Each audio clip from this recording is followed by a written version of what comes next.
Oh, yeah. Okay, so my internet went out for no reason, and it's never done that Oh no, during an interview. So yeah, I don't know why. Maybe Twitch killed a it, lot of but firsts today. a Damn, it lot of happens. firsts. Yeah, Yeah, still part of it. yeah, it's all part of it. So yeah, I had finished talking about the beginner's guide. Did I like cut out halfway through for you guys or something? Or Yeah, kind of. Like I just kind of started talking as well, and then I was like, me and Ricky I was just like, yeah, Ricky, have you played either of these games, like the Stanley No, I ain't Parable touched and the it. Beginner's Guide, and he hadn't. So I was kind of like I was just talking about like the whole player agency thing, like, and the illusion of choice in video games, and that's how like mm, those two games did so well, like, and they talk a lot about the creative process and the struggles behind finishing projects. I mean, that feels like what the Beginner's Guide is about. mm. And I get the Is Nice. that feeling. what I you get the got feeling. from it? Yeah. I think that you heard most of that anyway, right? You Mhm. did hear a chunk size of it, like a good size. You Oh didn't. yeah, Okay, good, Oh good. yeah. I thought at yeah. the end there, I was like, wait, did they just like hear none of that? Okay, cool. Yeah. Nice. So that's the beginner's guide. Yeah. Cool. And disconnection from Twitch. All right, we're back. Yeah. So Riggy, what games have you been Yes, sir. playing lately? Maybe. Um, I've been playing a bunch. Right now I'm actually playing Chrono Trigger again for the first time in forever. Oh. But one that I just finished that I really really enjoyed was my good friend Justin from Vagabond. Well, Justin and Jake from Vagabond Dogs game. Always Sometimes Monsters. I heard that they talked about my game and Maeve talked trash, so I'm just here to talk some trash back. Start some beef, you know. Yeah. Yeah. Yeah. Gloves Just kidding. off. Oh, You hopefully know. there's no like Yeah, vagabond dude. dog like personnel here. Like it's I know. they Hope might nobody's listening. stop on us. Yeah. But in actuality, like I had actually picked up the second game, not realizing that that like any continuation or anything between the two or anything like that. I just got it to try, and the game was overwhelmingly huge, and so I wasn't quite sure if I'd missed something before. So I finally got to start the first game and like see where it all came from and where it all started, and kind of like uh experience the game for myself after having heard about it for months, because to kind of give a backstory of like my relationship with Vagabond Dog, I started streaming so that I could be inspired to get more work done on my game. Yeah. And then I got a raid where he brought his audience to me. Mm. And I'm pretty sure that's Coda. I'm pretty sure that's how we met. That's how the Great Perhaps Hmm. became a friend of mine. And Mm. like uh I got really wrapped into that community, and like I learned a lot about streaming and all that stuff from Vagabond Dog. Like a lot of things that I can now put into practice for my own community, but playing when it came to playing the games, I hadn't really got to sit and do them. So I got to play Always Sometimes Monsters, and it is such a unique narrative for like an RPG Maker game. Like there's no combat. It's all just decisions and making choices. And every time I thought I was making the right choice in this game, like life sim style choices, I thought I was making the right decision and then was absolutely making the wrong decision Yeah. like multiple times. Oh, yeah. Um but it was such a unique experience coming from, years of like generic, not, well, I don't mean it disrespectfully, but like generic, like Dungeons and Dragons like style RPGs. You have this whole game now where Yeah. you're trying to find your long lost love and break up a whole wedding, and in the meantime you have to do chores and negotiate with people and figure things out to get you there, Yeah. like it was so cool and super unique and super funny. It was really Mm. good. Yeah. um Mm. yeah. This is a game like about choices and morals and you know in a like a cutthroat sort of world as well, right? But like yeah, like did you find that the choices were hard to make, or was it kind of like in the end, because it's like that selling point where like your choices matter and stuff, and like Hmm. um people kind of tout it in games all the time, but like that really does it ever truly matter. But I felt like I haven't like I haven't played all the branches for Always Sometimes Monsters, but like I was just like wondering, like, did you feel that way? Like it actually responded to your choices and stuff? Yeah, a lot of times I'd think of making the right decision, uh, and then you'd see the outcome, and it could be completely different. And then a lot of times I just accepted the fact that it was the bad decision, but I'm like, this is the more convenient track, Yeah. if it all goes to plan.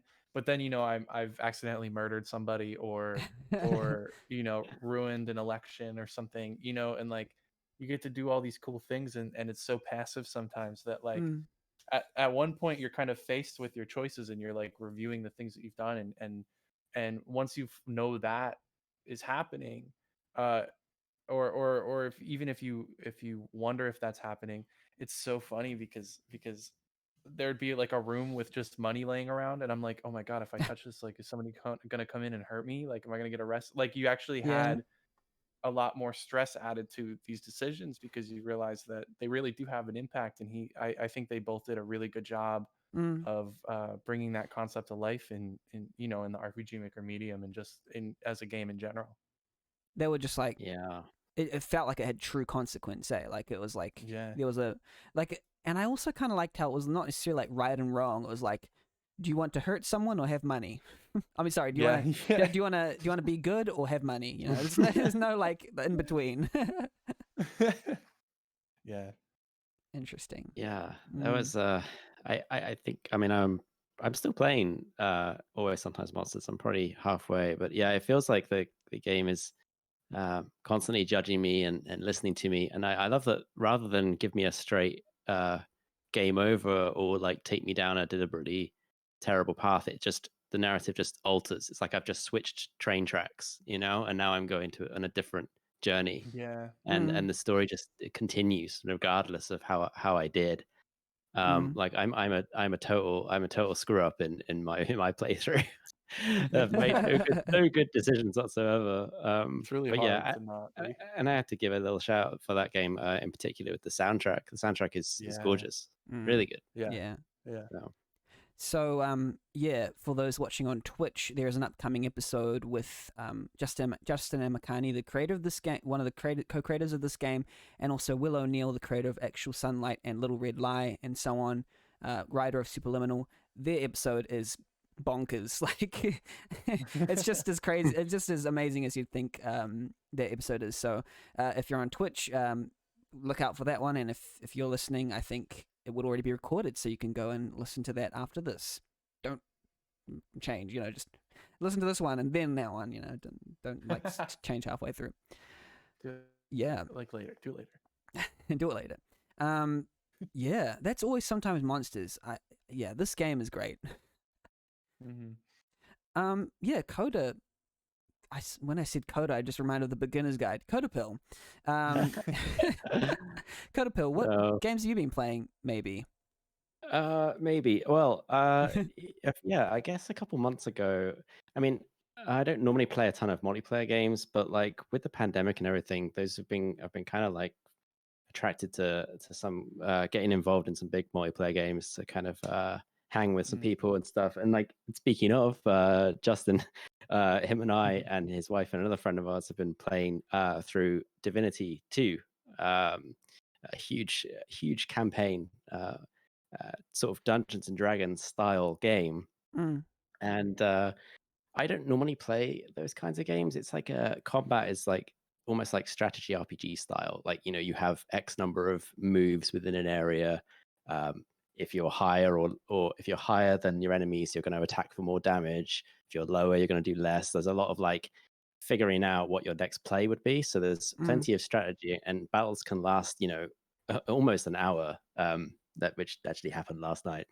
But like that's one side of it, and you can take that as it is in isolation. But what I kind of love about it is outside of combat, it's this sprawling world, and all four of you could effectively go in your own direction and Yeah.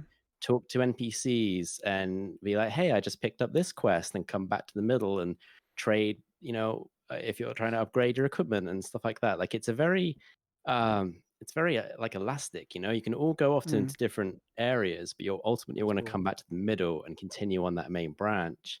Um, and you kind of each have your own goals and your own motivations and ideals, your own morals, and I don't know. It's such a like it feels like a living, breathing thing. It's not just this linear thing of four friends saving the world. It's you each have your own identity, but you just happen to be four people together, which is kind of like how D&D can be, like four travelers just coming together, and here's your backstory as to how you met. Mhm.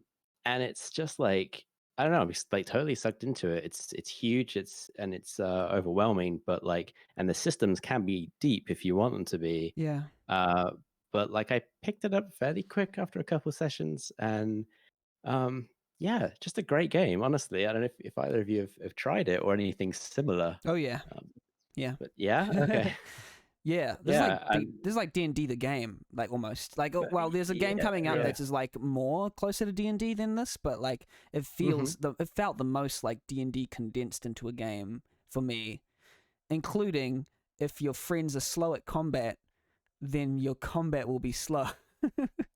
That's one of the biggest Yeah, complaints I have about this game is just if you don't play with the right people. I mean, I'm just gonna say, like, they might be listening, and I'm slow too. Okay, so this is me. I'm slow at combat as well. But like, if you're slow in this game, it's like turn-based combat, and you're waiting for everyone else as well. And sometimes it can be fun, and sometimes it can be a slog. Absolutely. Like sometimes I I get a little bit anxious if it's my go and Yeah. I'm not and I haven't preempted what I'm going to do. Mm-hmm. So I will literally just be like, it will be on my go, and I'm like, what do you reckon I should do, Justin? It's like I don't know what to do.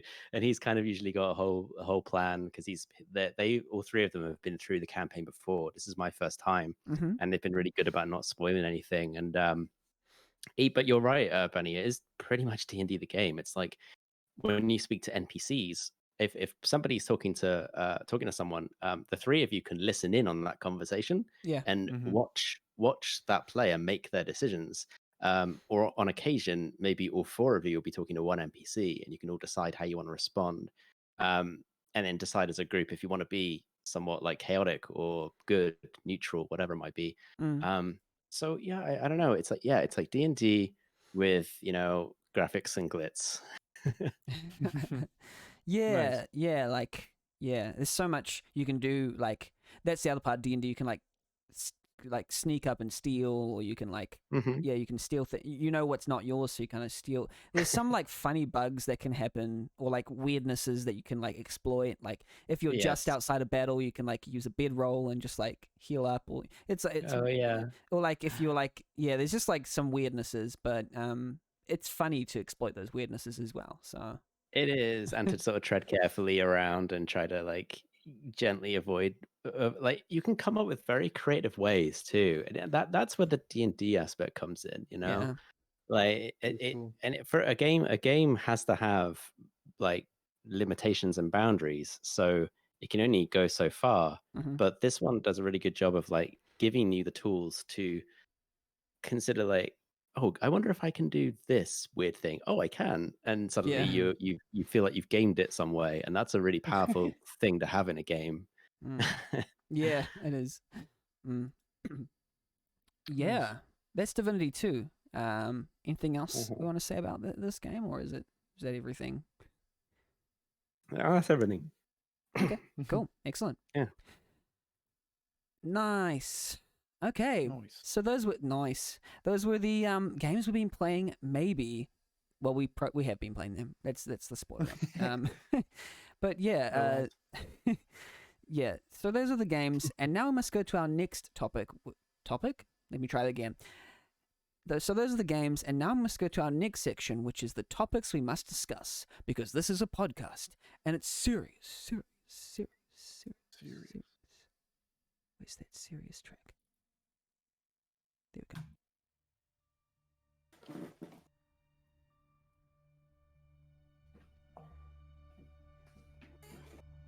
I started it too late. Let me see. It's serious. There we go.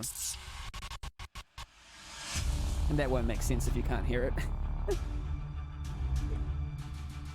Epic music is playing. Here we go. Yeah. Welcome to the topics we must discuss, because this is a podcast and it's serious. Here's the part of the podcast where we ask the serious questions. Sorry, I gotta fix the echo. So our first question is about Origins. I'd like to ask both of you, how did you come about making games? And if it was RPG Maker, how did you discover RPG Maker? What's your story? We'll start with codapill. Man, I remember. I think I started on RPG Maker. I remember playing around with XP back in like 2005 or something. But like, I just kind of I don't know, it kind of passed me by, and then other things happened in life, and then I moved on. And then fast forward all the way into 2019, where I just happened to see a massive Humble Bundle sale where they had every single RPG Maker version for sale. And so I grabbed it, started playing around with MV, and I noticed that MV was using JavaScript. And my day job is a front end developer, so we use HTML, CSS, and JavaScript, and that's pretty much how MV games work. So it was kind of a nice connection for me to truly understand how that engine ticks. And I kind of played around, watched some tutorials at the end of that year, and started development of my current game that I'm building, Lightweight Lines, and then took a short break. And then once the pandemic happened, I kind of just went all in on it and didn't stop. And that's been me ever since, just constantly making games and developing. Yeah. Yeah. So it's... Sorry. So you started with XP, but then kind of skipped over to MV. Mm-hmm. Yeah, and now you're still creating an MV. Did you make the move to MZ, or is that not quite yet? No. Well, so I started all my projects I started were before MC was released, apart from Fragments, I think. Okay. And then I think maybe MZ was just very new at the time, and it was sort of some issue with like plugin functionality, and any software that's just newly released is probably going to have some bugs. So I didn't want to start anything epic with it. You know what I mean? Yeah. MV felt very tried and tested, and sort of taking inspiration from other people that have made other big games or and interesting games in MV, sort of like piggybacking off that and not going into the unknown with MZ. Like every tutorial I'd find would focus on MV, and MZ was a bit of an afterthought. I'm sure that's changing now in the landscape, but yeah, I've been really happy with the MV engine, so I've kind of stuck with it for now. Maybe I would switch over, but it feels a bit like MV 1.5. Yeah. I'm sure there are many things that are better, but for now, if it's still using the JavaScript and everything, then I'll stick with MV. Yeah, it's quite a like it feels probably similar on the user end, but like I think it will have a little bit of like quality of life improvements for developers themselves. I think that's what it feels like to me. Like an MZ game won't look exceptionally different to an MV game, but I think a person using MZ might have a better time. Yeah, definitely. If you're new and stuff, I feel like MC is probably a nice place. And I guess maybe it matters if you're looking to make a game for mobile. Apparently, MC looks like it's pretty on it for that with its special little hamburger menu that you get when you test a game. True. It looks mobily, but yeah, fair enough. Pretty cool.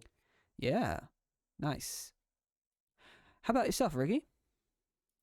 Well, so I started using RPG Maker when I was about 10 or 11, or maybe somewhere around there. But basically, 2003 RPG Maker 2003 had just been translated by RPG Advocate. So this was like, if it's 2003, it probably came 2003 or 4, somewhere around there. And I don't remember exactly how I stumbled upon it, but I got entranced into the community and message boards and everything of people making games, and it just opened my mind to the fact that it was actually super easy. Mm. Um, so then for the past uh, forever years, 20 years, I've just always tried to make things and never really got that far, or I got far and then my computer crashed, and completely lost it, or something like that.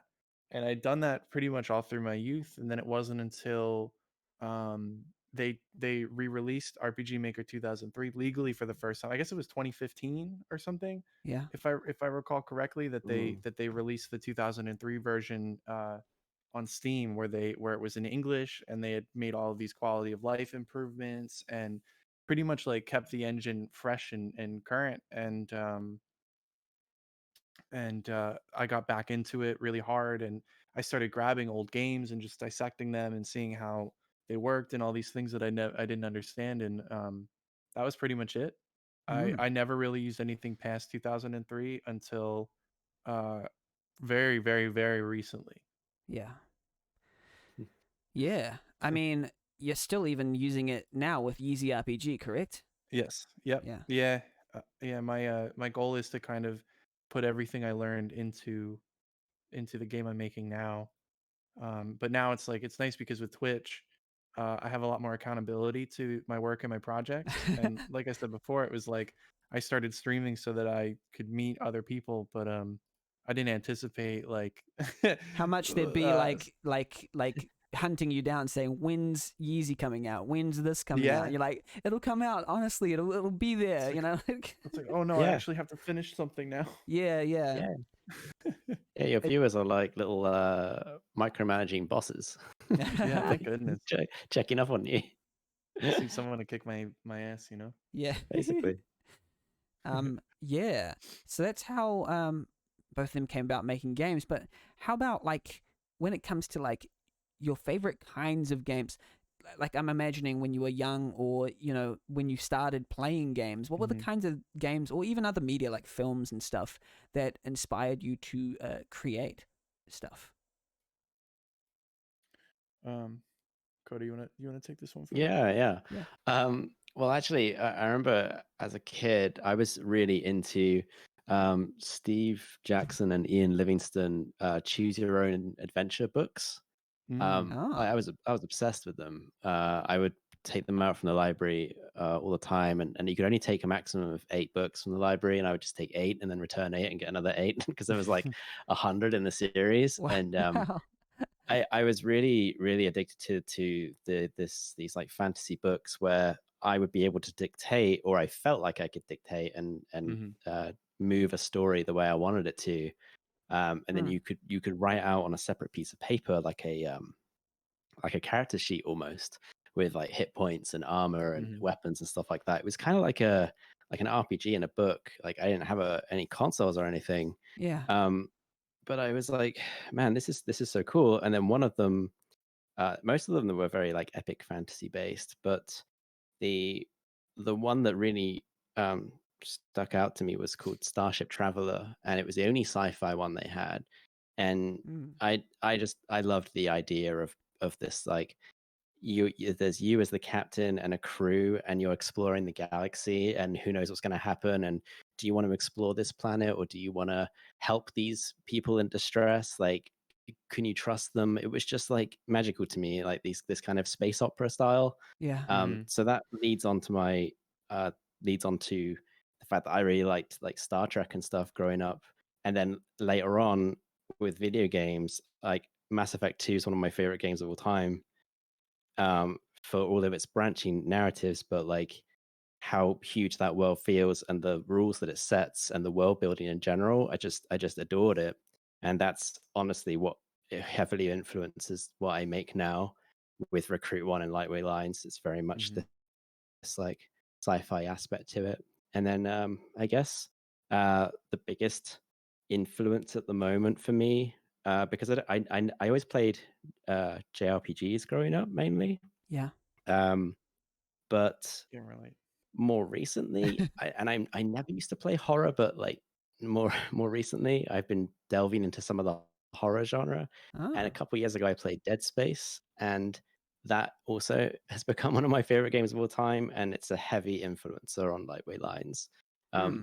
This idea of being alone in space and unequipped or ill-equipped, and like and to just be questioning what on earth is going on. And there's nothing more frightening to me than being alone in a completely remote, like out, literally out of this world. Yeah. Like how horrible that would feel. Mm. Yeah. Especially if you didn't have the tools to get back or communicate with anyone. That must be awful. Mm. And this is, but it's kind of what Lightweight Lines is looking to get, like, be inspired from, so to speak. So that's kind of like my journey, I guess, through media and what has influenced in me and why I create what I create. Yeah. Yeah, I mean, it's really like the confluence of like space and horror is pretty like Mhm. interesting. Because like I can't remember which one it was where they say something like no one hears you when you cry in space or something. What piece of media is that? It's a alien. Nobody can hear you when you Ah, scream in space or something. yeah, In space, yeah, yeah. yeah. It's like Yeah, that's one yeah, of the it's so most powerful. yeah. It's a powerful feeling to really feel because like it's just nothing and you'll get sucked in and get destroyed by space. One of the most horrifying Hmm. things in the world. So why not make it a horror kind of concept? Yeah, Yeah, absolutely. yeah. That's really interesting. Riggy, what inspires you? Right. It's so funny. Uh, like I've always clung to like Super Nintendo era RPGs. Um, they've always been my favorite. They'll always be my favorite. Like playing Chrono Trigger right now is super like it's like something I do every couple of years. Like every 2-3 years, I have to play through it. I have to play through Mario RPG. I have to play through Earthbound and like get that feel. But dude, I love these Earthbound like games, or like we were talking about before. Like the Yume Nikki types or whatever. It's just like Mm. they take this cool like approach. They embrace all of the RPG Maker horror tropes and the Earthbound like tropes, and it's so it used to be like a little bit more niche than I think it is now, but now there's so many like bigger games that do this. Yeah, And those are always the ones that attract me. It was like as soon as I saw Mori, it was a no-brainer. When I played Jimmy and the Pulsating Mist, no-brainer. When I played uh what was the one you were just playing one on your stream? Oh, Weird and uh, Unfortunate oh Things Are yeah, Happening. yeah. Like absolutely love that stuff. and Mm. and um with my game now, it's like I'm trying to create sort of a send up to things that I love. And so in Yeezy RPG, like I pay so much homage to not only uh all the Super Nintendo RPGs that I love, but also now so many different RPG Maker games that are super unusual, and they're a little bit off of the norm, you know. Yeah. Mm. Yeah. Yeah. Yeah, that's I mean, Yeah, yeah. and you're also Easy inspired really by nails that. Kanye West as well. Yeah, of course, absolutely. I'm a big hip hop fan. Mm. I do music as well, and so a lot of ideas and stuff kind of stem off of that. Like with the game itself, it's like a lot of the resources and things in the game I've borrowed presently, but Mm. like the music is what I want to be 100% me, no matter what. Yeah. Um, Yeah. Mm. and Interesting. there's even like Coda and I have been playing with an idea that Coda's been working on with in Game Maker that uses music as kind of a I don't even know. You advance the level using music, and like it's cool to be able to try those kinds of ideas or see them take shape. And as soon as he told me about the project he was working on, I was like, I've got tons of stuff. I'm ready to go. Let's make it happen. Yeah. You know. Yeah. Yeah, absolutely. Yeah. So Awesome. yeah. Yeah, so those are the inspirations. Yeah, so that has been like the sort of serious topics that we've kind of dived into. And now we are going to go into our next section, which is the question box.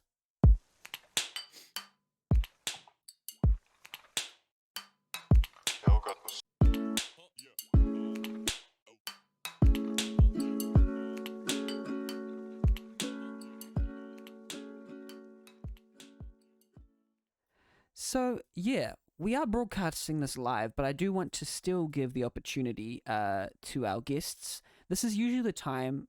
This is a peek behind the curtain for those who are kind of like listening to the podcast, because this is usually the time when I ask my guests, "How are you doing? How's it going? Do you need like a bathroom break or anything, or are you okay?"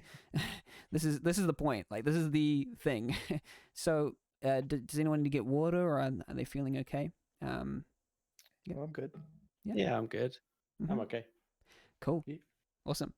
See, audience, I take care of my guests. You know, I make sure that they're, not absolutely busting, and, I'm not locking them up, to like be up against their will, I treat them 10 out of 10 well. host. Yeah, thanks. Yeah, rate me on Steam. You got it. Yeah. So, yeah, let's get back into the recording. I'll count down from 3. And 3, 2, 1. Welcome to The Question Box. This is the segment where RPG Maker community users ask questions related to game development and design that we probably don't know the answers to, but we'll try. And it's funny that because we have streamers on board this episode, we also have this is being broadcast live via Twitch. For those who are listening to the podcast, the audio version, it's not actually right now, like the time when you're listening to this, when it was being streamed. You missed out. But yeah, we will be streaming codapill and riggy2k3's games, fragments, and Yeezy. Oh wait, I'm not sure if I will have Easy RPG by then, but We'll figure it out. yeah, by the time that this episode comes out, the recorded version, we'll be seeing if I can play a Riggy game as well on the Friday. I play games every Friday on the RPG Maker Cola Twitch stream. But anyways, yeah, and also, since we're streaming live via Twitch, I encourage people in the Twitch chat, we've already got one question, to ask questions, and as you ask questions, we will be answering them. I'll be keeping an eye out as we chat. So feel free to ask some questions. Our first question comes from Twitch, actually, from Phyrus, the Sith Juggernaut, who asks, will Yeezy RPG finally answer who exactly were the people in Paris? So if you're unfamiliar, Kim Kardashian, former ex-wife? Not really Depends sure. on when this is released. Yeah, Kim Kardashian was robbed at gunpoint while in Paris, and nobody kind of figured out what happened. But like $1 million worth of jewelry was taken, and it's still a mystery who did it and what happened. And to answer that question, no, I will not be answering that question. It's kind of like those films that try and answer the question of like who killed John Lennon, sort of thing. Like it's a taboo subject, you don't need to dive right into it. Yeah, I can't give false information, you know. Right. And when you try like fictionalize it, it's like, is that in good taste? You know what? Yeah. Anyway, yeah. So our next question comes from Isopodomancer from the RPG Maker Cola Discord, who asks, for both, does RPG Maker feel like a comfortable program to use, or do you wish to jump to Game Maker or Unity or something else sometime sooner or later? Who'd like to answer that? Yeah, I'll go. But yeah, I think it's definitely a comfortable program to use. It's a really awesome stepping stone because you can create something in such a short amount of time. And I like that you focus more on assets and not systems when it comes to building something. You're not stuck like just trying to make something move for 3 hours if you're just getting used to something. So I feel like you have that instant feedback and you don't lose hope or faith, and you can carry on and push through. And I think that's important. You want to see results. So I think RM is just comfortable and wonderful for that. I have, as Riggy pointed out earlier, I have started diving into a little bit of Game Maker, and I'm enjoying it. I'm enjoying what I've used of it, and I definitely want to carry on. It's the only way I'll be able to do this kind of music-based platformer. I mean, I'm sure it's possible in RM, but not without a lot of headaches and upset. Yeah, RPG Maker doesn't necessarily have that kind of timing based stuff down pat Right, for some reason. I right. think it's the refresh rate and all that. Like the draw. I've heard something about the canvas drawing method or something. I'm not a programmer. I don't Ye- know. Well, I am, but I don't know anything about this particular thing. No, Yeah, I you're feel you're that. you're right. You're right. When you're moving between maps in MV, it's reloading everything, and it's like it's all timings all can get funky. So I think there are probably better tools for this one, and yeah, I think, but I don't really see it as like I think I don't want to misspeak and say that I'm like moving on, like, because I think RM projects are just as valid as any other, and I think it's about Mhm. the game that you make and not the engine. So I think that's a very important distinction Yeah. to make. So Mm. I would use them both in tandem, to be honest. Like, I'm sure there are projects that are way more uh, that would be much better suited for RM, and there are some that would be better suited for Game Maker. Yeah, and Mhm. then some people try and just make one and either one. Like they try and break RPG Maker and break the Yeah, limitations. I've seen people do that, and they do yeah, really well. I'm just like, you are a genius, and I don't know how you did that. yeah, Yeah. absolutely, absolutely. Yeah. Riggy, Um, anything on that, or yeah? yeah, I mean, like I basically agree with everything Coda said. Like, RPG Maker is just super. Like I did two game jams back to back, and I took the same concept for each, but for one I used RPG Maker VX Ace, which I'm relatively new to, and then I did the same exact game, like trying to make the concepts in Game Maker and learning that from scratch, and it's a world of difference how much like game is in each one from after like one weekend of work or dedication to work for each of them, and I think it goes to show the well, first of all, I guess my own knowledge of RPG Maker comes into play, but like with RPG Maker, like Coda said, you can focus on the way it looks and the way it feels, because you don't Yeah. have to work on the systems. Where when I was in Game Maker, I was celebrating the fact that I got my character to hit a wall and not go through the wall. You know, Yeah.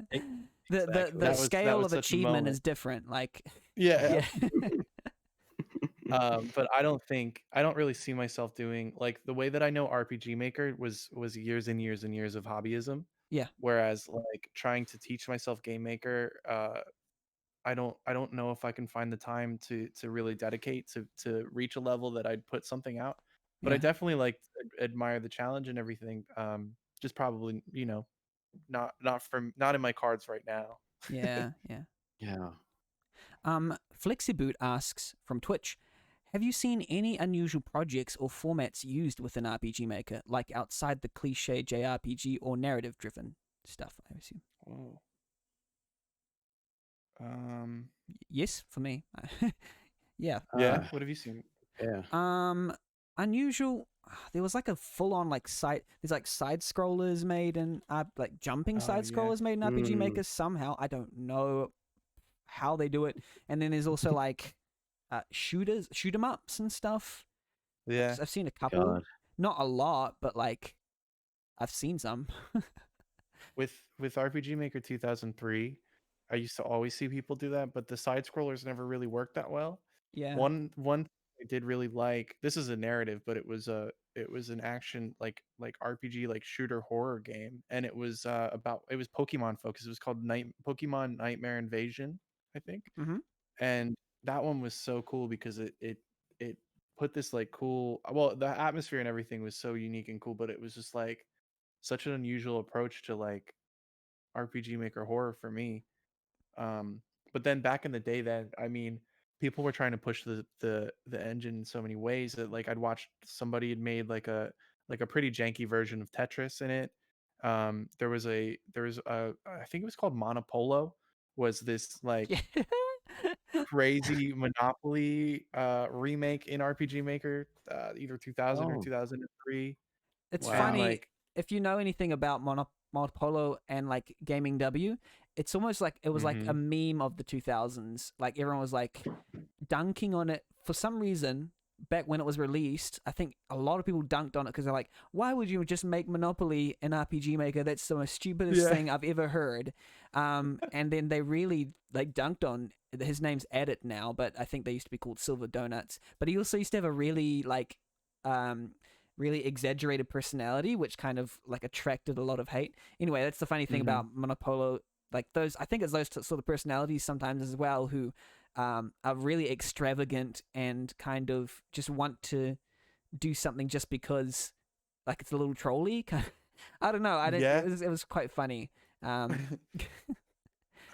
bunch of games back then were like that though. Like there was one that was I think you played as a chocobo and you had to like it was just like a Pac-Man kind of maze game, Mm. which was really neat. What else? I've seen really bad attempts at everything. I mean with 2000 and 2003, I mean everybody tried to make everything they could in it. So I've seen them. It's just like when it comes to thinking of like flesh out like good ones that Yeah. it kind of cuts down a little bit more. When it comes to like Yeah, action made in 2K3, there's Shadow Seeker, which I think does like the zombie thing pretty Yeah, I awesomely. did see this. This looks phenomenal. I think it's just because it's Oh, well thought wow. out and awesome, like really well thought out kind of mechanics and stuff. Yeah, I have seen that before. Mm.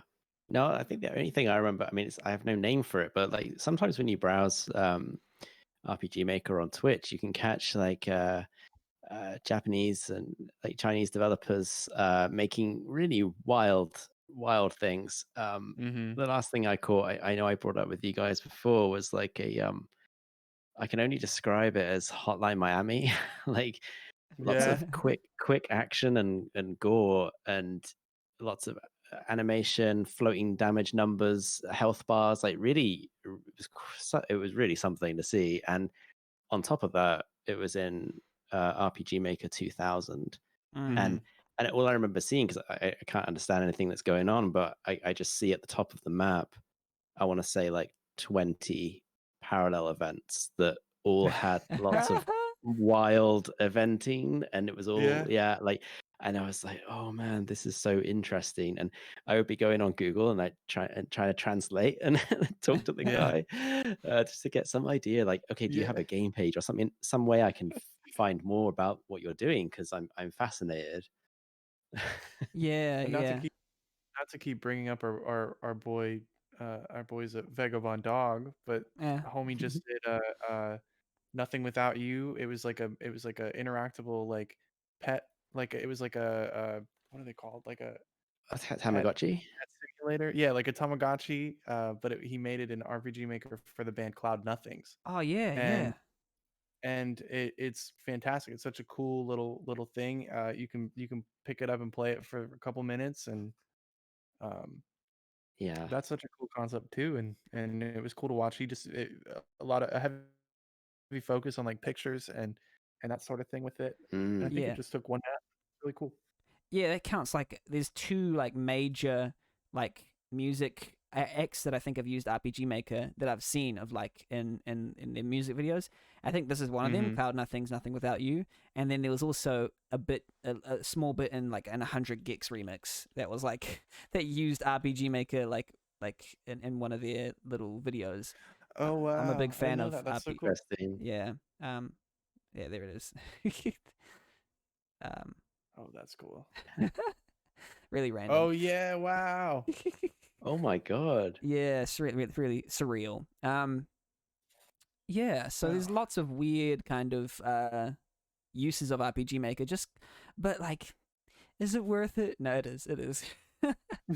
Like, especially if you know like RPG Maker back to front, sometimes it's easier just to make like the worst, most monstrosities of code and just because it's comfortable. Yeah. Yeah. Oh yeah. Yeah. It can be a weird like labor of love, like Mm. you just love getting Mhm. into it and bending it and doing something that could be fairly trivial in another engine, but it's like, it's just impressive, for the love of programming or for the love of just going beyond and hacking a system. I get it. It's intoxicating, Yeah.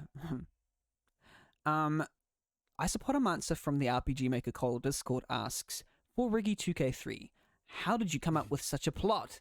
Why Kane LMAO? I think they mean Kanye. Why Kane? Why Kane? Yeah, why Kane, really? Why? I'm wondering, just a bad typo. Um, to be honest with you, it started as a joke game, and it was like the opening sequence is like is you meet Taylor Swift or whatever, and the whole idea was just to kind of build like a goofy little battle system around it. But as I started playing with things and getting graphics back from artists and that sort of thing, it just kind of started to develop into its own thing. Yeah. Um, so that's an interesting question, just because the plot is kind of, I'm using as much lore from the man, the musician, the controversial dude himself, but I can import it into this like goofy little RPG Maker world that kind of can take the concepts that about around him as a cartoon character of a human, Yeah. and build like a game around it. So um If there's any like rapper who is a cartoon, it might be Kanye. yeah, absolutely. Yeah. Um. Yeah. Awesome. The RPG Maker addict from the RPGmaker.net Discord asks, I wonder why Recruit One disappeared from RMK or RPGmaker.net. I'm not sure. I wanted to review that to become the top reviewer. I mean, try that one.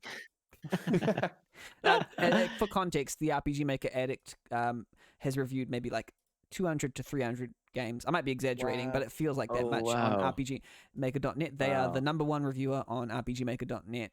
Like if we look at the Wow. like most recent reviews on the site, they take up like the first page almost. Like that's how Oh, many. Nice.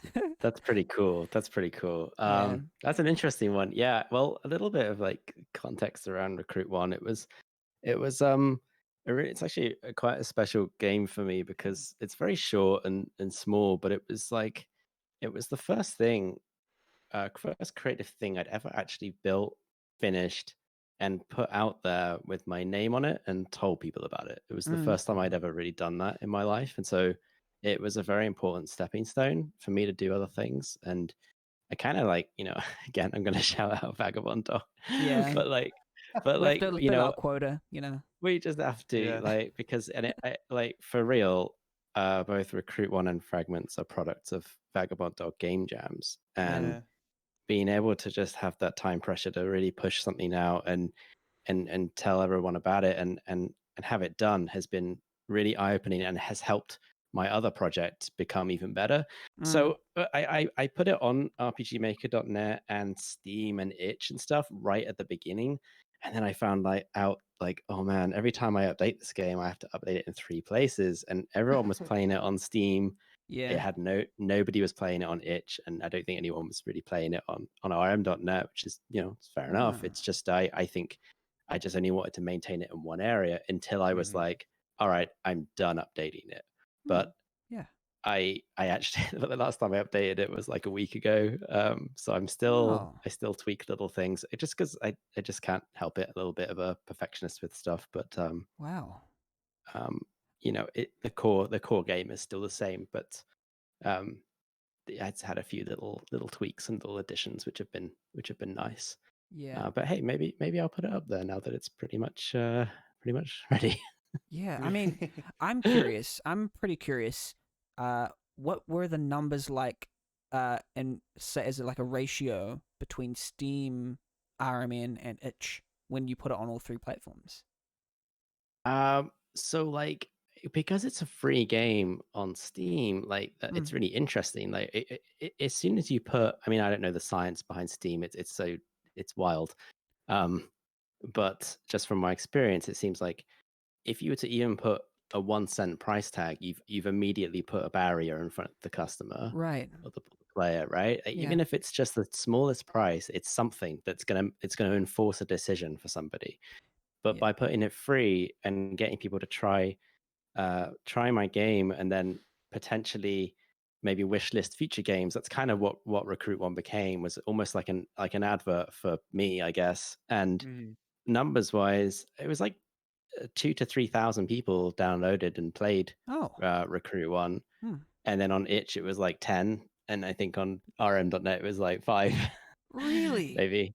It was So well. yeah, I think that was after you closed it down on the other ones, right? Or was it before? Like, is that after you closed down your itch and RMN pages, or was it before that?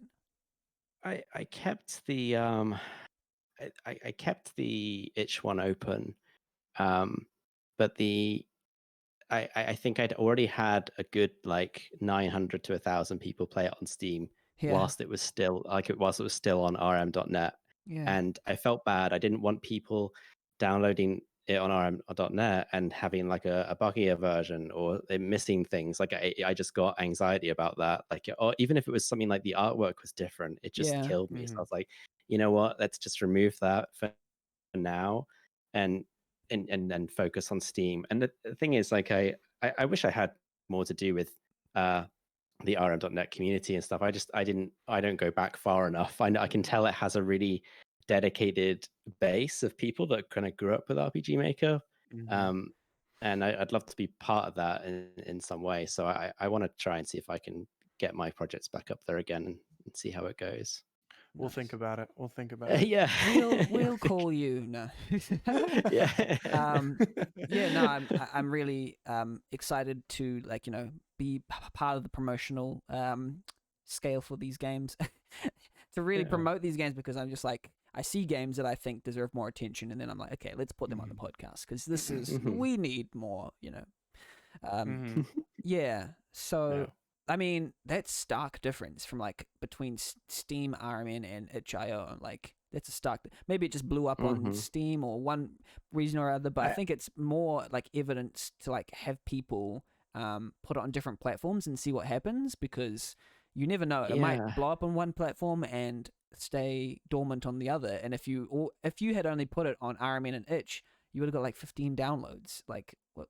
Right. And I Mhm. think that there's other things to factor, like like quote unquote everybody is on Steam. You're hitting an incredibly large audience. Now Yeah. obviously that means that it's diluted in terms of there's a lot of games on there. Mhm.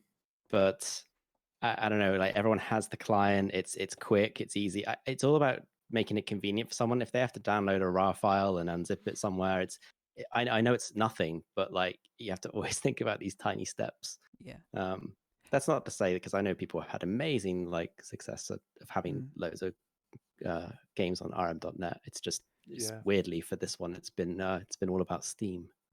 Yeah, I've had the creator of Grimm's Hollow, Ghost Hunter, on the podcast early on, and this game has like tons of like what's it called, success on Steam and RPGmaker.net. Hmm. But it's just interesting to kind of examine where that all comes from. So you can get kind of lost in the sea, but there's not to say that it's not possible to actually like cut through and have a hit with a free game. I think this is one of Hmm. the most popular free games on Steam, as an RPG Maker game. So I'd say go ahead and try it out. Who knows what would Yeah, happen? Yeah, absolutely.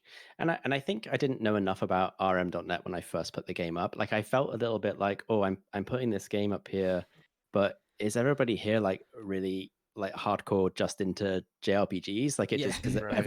everything that was featured on the homepage was like fan games for Final Fantasy VIII and yeah, Earthbound. Like, and I was like, cool, these games are amazing, and I totally understand why they're getting so much hype, because they're so cool looking, mm, and there's a lot of 2K3 stuff on there, which is just legit. So I kind of felt a little bit like I was like nervous about putting my game up on there's a bit rm.net. of that bias on Mm. Yeah. RPGmaker.net. I must admit, we've gotten more like wide ranging in the way that we represent different genres, but for a while it was a site grown upon nostalgia. Like we kind of touched upon it earlier, but yeah, I was sort of yeah, it came from a place of we're making things based on our nostalgic dreams. And then I Exactly. guess Steam is more of the place where it's commercialized, and you're like, okay, here's the product for you rather than for me. Like that's what I see when people put it up on Steam. I mean, it's a generalization, because there's like passion projects on Steam and stuff, but most projects on Steam have to be somewhat. I mean, are intended probably to be somewhat sellable, and RPGmaker.net is Hmm. not that. They're just like, I'm gonna make a game for me, and if you want to enjoy it, you can, but if you don't, then that's on Yeah. you. Right. Right. Yeah, Yeah. that's a really good way of putting it. Mm. Um, yeah, a question for riggy2k3 from the RPG Maker Addict as well. You mentioned that Yeezy is inspired by your favorite games, but which of these influences in games that inspired your work? I think you kind of touched on this a little earlier, but they guessed Mhm. Barkley, Shut Up and Jam, Gaiden. Did you get influenced by that Yeah. game? Yeah, when it comes to like RPG Maker like community like games that influenced me, it was definitely Barkley, Shut Up and Jam. It was Gets Palm's Wi-Fi. Quest for Wi-Fi. Yeah, Yeah. the Palm's Quest for Wi-Fi. What else? What else from that? Beautiful Escape Dungeoneer is one of my Oh all-time yeah. favorite RPG Maker games. One of my favorite horror like atmosphere type games, like probably my top 10 of all time. Pretty much that's the case with most of the things that Colunio made. Yeah. Um, Definitely a big influence on me. And then there's a game that I'm constantly hunting for, called Everlasting Journey, if you're familiar. But that was an RPG Maker 2003 project that demos have existed of it, and I remember playing it, but I can't find a demo anywhere. And then I look on the game page, and like it's not there, and so I'm on a quest for that one. But that one was a huge influence. Yeah. And pretty much just that early 2000s era of RPG Maker stuff, like a Mm. lot of those big projects I'm still revisiting today. And like Legion Saga 1 through 3 were all amazing games. Mm-hmm. I was playing a little bit of the Longing Ribbon, which was another one, but like there's so many There are. good RPG Maker classics that like have not only influenced me, but like like I've straight up borrowed things from some of those games, and like I'm like, okay, well, No how can I one will work? know.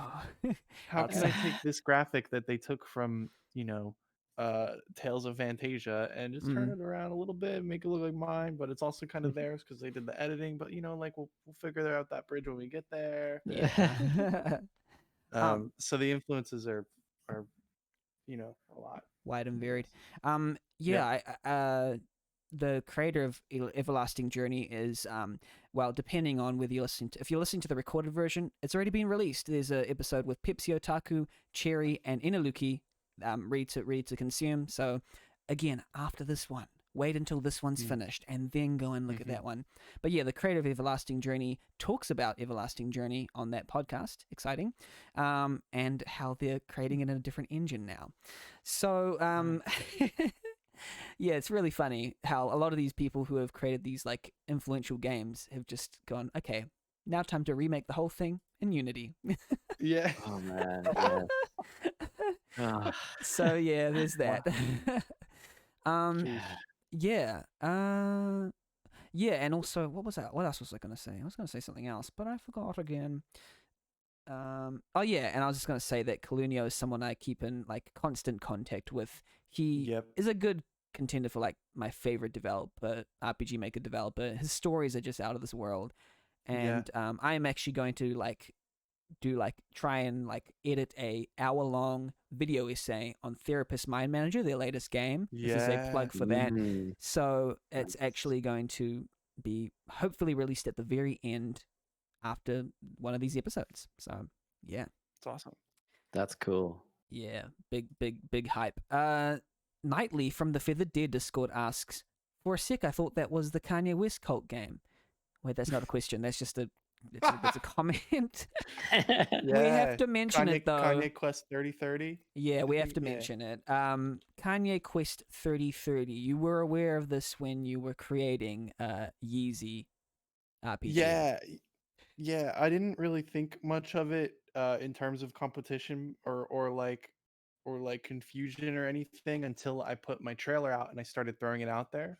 Mm-hmm. Because I've played that one and I've seen like there's a video by Video Game Donkey on YouTube, and he's like one of the biggest gaming YouTube channels, and he that game kind of blew up because of that, but then also because of all the weird cult stuff that they hid in it. and I didn't think of that like this was just a whole like just a project for fun starting out, so I didn't think of like competition or anything like that with Mm. it. But now I've actually been eating up like people making that distinction or referencing that one, and like I kind of want to play with that a little bit with the development of my game, because it's like this is lore that could be contingent with my own game as well, rather than like being like, oh, these are two separate games. It's like, okay, well, maybe there's an Ascension quest in my game too. I don't know. You'll have to play it and Oh. find out. Yeah, I Cool. mean, like actually that's interesting. Is you're talking about like not only just like Easter egg or reference, but like possibly within the same universe type thing. I The could, Kanye I universe. can't tell you. Can't tell. It's all secret. It's a secret, like the secret ending to Kanye Quest 3030. What I will say is that, I mean, from a purely superficial point of view, this game did use RTP to a great degree, and I don't. I would say even though it has the mimetic quality and the sort of references and the comedy is inherent, I think that the mapping could be improved and the general visual presentation was kind of indicative of like one of their like first games, or like it could be better is what I'm saying. There's a lot that's default, there's a lot that just looks very RPG makery, and I think that's one of the reasons why I'm looking forward to Yeezy RPG is because in my opinion it just looks like an upgrade. I'm not trying to put it down, but it looks visually a lot more pleasing to the eye, in my opinion, and it feels like it's also like a different tone, taken a bit more seriously. But we might get into that a little later. What the goals of Easy RPG are and stuff like that, and the deep dive. Yeah. So where am I? Oh yeah, here we are. Yeah. So it is a cult game. That's the answer. No, it's not. Who knows? Who knows? We don't know yet. Just as I said, there were cultists on screen, but Dari or S City Dreamer from Twitter asks, and this is a little bit of a loaded question, but here we go. At Rigsbase, do you think your RPG is going to be stuck in the shadow of the other Kanye RPG that ended up being a cult thing? Well, okay. So probably, maybe. I hope that Donkey makes a video on my game as well. Yeah. Get a couple of million views on it. But I don't know, man. If it is, it's not a big deal. It's not like this is something that is like competing or whatever with that one isn't really the goal. It's just to make a really fun narrative that pays tribute to the things that I enjoy, and if people enjoy it as well, or they enjoy the things, like they'll get a lot of appreciation out of it. So if it is, that sucks, but cool. And if not, like also cool. I either which way I can go, either which way it goes, it won't tear me up or anything. Yeah. Someone in chat is telling me to close all my tabs on Chrome. I always have like 50 to 100 tabs all the time. You don't know. I have bought new computers. I've got the supercomputer of my dreams because I have too many tabs on all the time. So it can handle it. It can handle it. Don't worry. Don't you worry about that. You play games built on a 17-year-old plus hardware or development engine, Yeah. I play RPG Maker games, like 2K3 games on something that was built to like make games in Unreal or something like that. Yeah, it's ridiculous. I built a $2,000 computer, and the first thing I did was download Legion Saga 2, which I could also run on my Windows, XP computer. Yeah, it runs so well. Yeah, the first thing I did was download Among Us, which is like pretty much the same thing. Oh yeah. Yeah. That's funny. So, yeah, I think that's all the questions, unless Twitch has another question that they would like to ask. I will leave like 30 seconds. Does Twitch have anything they want to ask? Virus, the Sith Juggernaut says, when the imposter is sus. That's true. Mood. True. Can relate. Yeah. I get to say riggy things like true. Yeah. True. Yeah. Can relate. True. Yeah. Nobody seems to want to ask anything, I think, or are they still typing? I'm just giving them a little bit of time.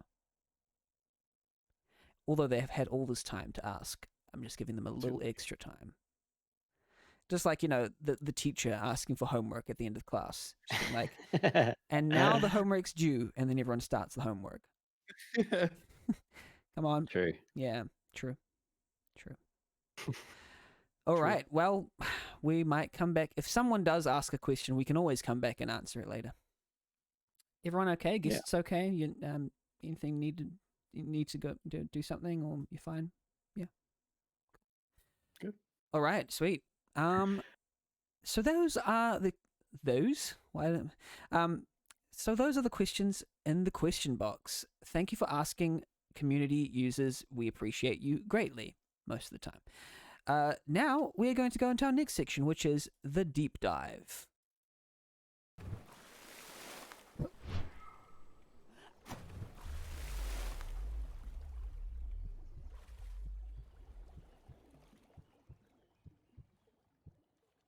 And for Ricky and Coda, that was the sound of someone diving into a pool. Love it. Wow, that's exactly what I thought. That's amazing. Yeah, it is. No, that's my sound design. I made that all by myself. Yeah. Nice. Hire me for your games. I know how to Nice. make things dive into things. Yeah. So in this section, we deep dive into each of our guest projects, or rather, the grammatically correct way would be to say we dive deep into one of our guest projects and figure out what went on during the process, inspirations, and elsewise. I'm going to start with Fragments by Codapill. Let me get that up on the big screen. It's a pretty good game. Oh God. We'll see. Yeah. Okay.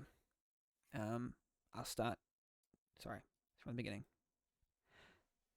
So yeah, Fragments is a game by Codapill, a 2D psychological twisted piece of interactive fiction set in the very near future. You play as Evan, a young guy wrestling with his own mind as to whether he did or did not do a serious crime. Should he fail to get to the bottom of the truth via reconstructions of some of his most traumatizing memories, he risks spending the rest of his life behind bars. Two detectives stand in his way, and both claim it is in Evan's best interest to deliver them the information they need. Make decisions, affect outcomes, inhabit Evan's mind, and shape his conclusion at the facility. Now, this game looks really interesting. I like the vibe of it. I haven't personally played it yet, but I'm going to play it on stream. I really, really am interested in the unique concept of this game. It feels like your games, from what I've looked from the screenshots and videos and like descriptions, are quite conceptual. Do you sort of like start from the concept first of like, say, story or gameplay and then move from there?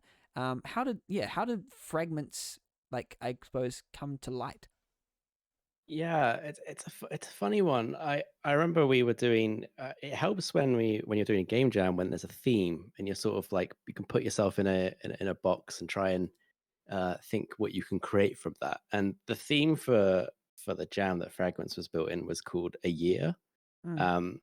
So it was like how can you best describe and create something that matches a year? So could it be a game that takes a year to complete? Could it be a game that's over over a 12-month period, like, or some like, did you have a good year or a bad year? How can you reflect those emotions or something? I don't know. It can be however you want to interpret it.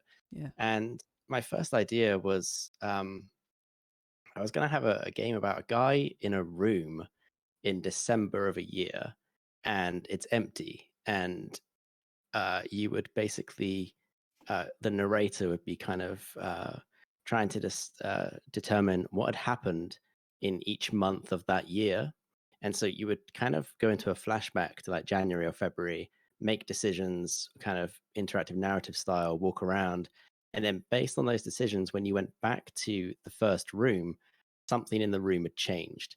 Like maybe you had a book on the shelf, or you had a trophy in the cabinet, or the bed was different, like whatever, some kind of change in the room. And you would go through each month, and then when you get to the present day, that's how your year went. And I Right. was going to have like just different concepts as how you got there. Like maybe you spend it was actually kind of bleak. I thought about it being set during Christmas, and based on the decisions you made in those first 11 months, you either spent Christmas on your own or with somebody else. Wow. It was really dark. And Now that's a yeah. game that I would actually like to see made as well. Like, Yeah, that's I was really digging it, and I was like, oh man, again, like any game maker knows, like your scope just gets out of whack. And I was like, this is pretty big. I can't do this in 3 days or whatnot. So I was How like, long? okay, what about if I do that again, but with seasons, and we'll just do 4 flashbacks, and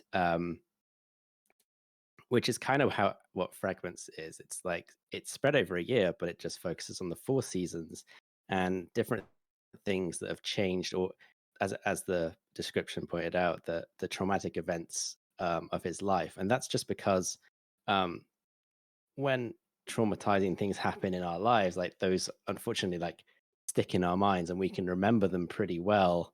And so these detectives have a way of tapping into those memories and bringing them to light so that he can help them with an investigation.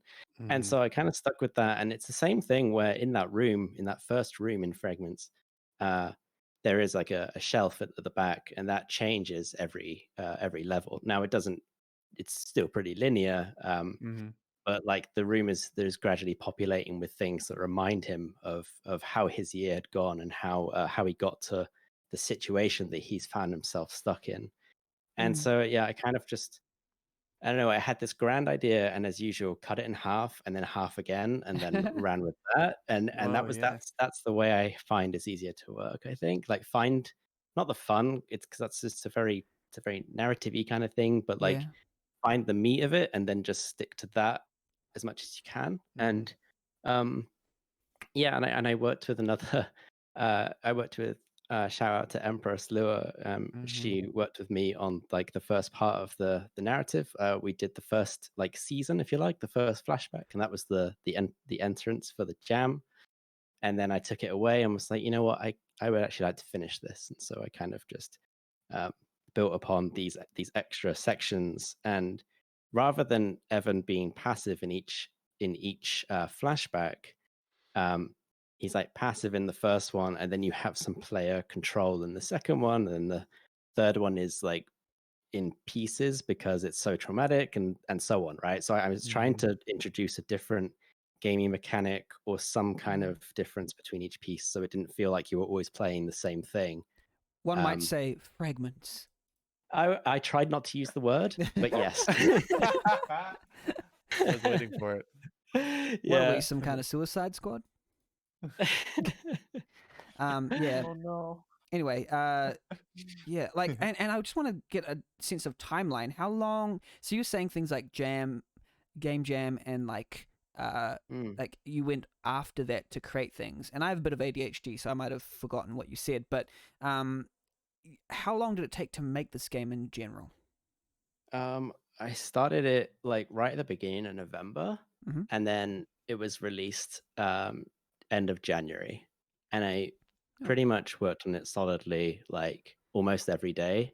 I even took a few days off my day job to like crunch it, basically, because I really wanted to get it out as soon as possible, because I recognized that the more time I worked on this small game, it was making it was pushing Lightweight Lines further away, and I really want to get that done. So yeah, I don't know, I've just been putting in a lot of time, a lot of work into these games and projects, but so I guess it was, yeah, I suppose 3 months solidly. Okay. Like 6 days, yeah. That's a solid effort. Like, if you, and you were probably working, it sounds like you were working pretty hard.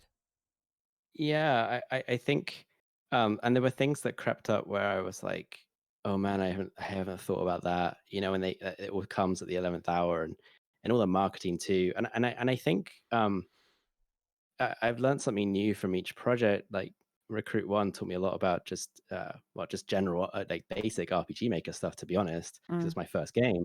But Fragments, I challenged myself by making the music as well, and it was my first time making my own music with FL Studio, and like Riggy has been using FL for a long time, so like I was really fortunate that he was around to just like answer questions I had about it. How do you do this? How do you do that? And so, and that really honestly links into like what I imagine we'll touch on with streaming. Is it's felt like I'm not on my own here. It's like an open office, thanks to these tools that we have at our disposal, like Twitch and Discord, where we can kind of just bounce off each other and keep each other in check and be accountable and help each other. I honestly believe I would never have had those two games done if it wasn't for these two platforms, and more importantly, the people involved. Yeah. I edit these podcasts in FL Studio, so is that nice? Yeah, nice. Yeah. Such a great tool. FL head, yeah. It's incredible. Sorry, go. Oh, sorry. I was just gonna say it hasn't changed in the past in the last 20 years either. Yeah, yeah. It's added more things, but the UI is still pretty much the same. Still Like as RPG Maker. Yeah, the- yeah.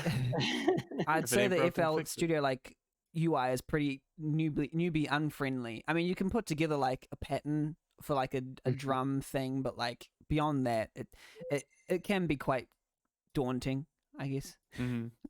Yeah, it is. You're right, and I've tried it in the past, but I found a tutorial that was like 15 minutes long on YouTube, and it is like the best tutorial I've ever found for Uh-huh. anything. Like Mm. it just gave you everything from mixer, pattern, just the stage, and how to grab like a virtual instrument and play with it, and then save it. Like create a simple 4-beat like pattern or whatever, and it was amazing. I was like, cool, everything just built off that foundation and just kind of ran with it.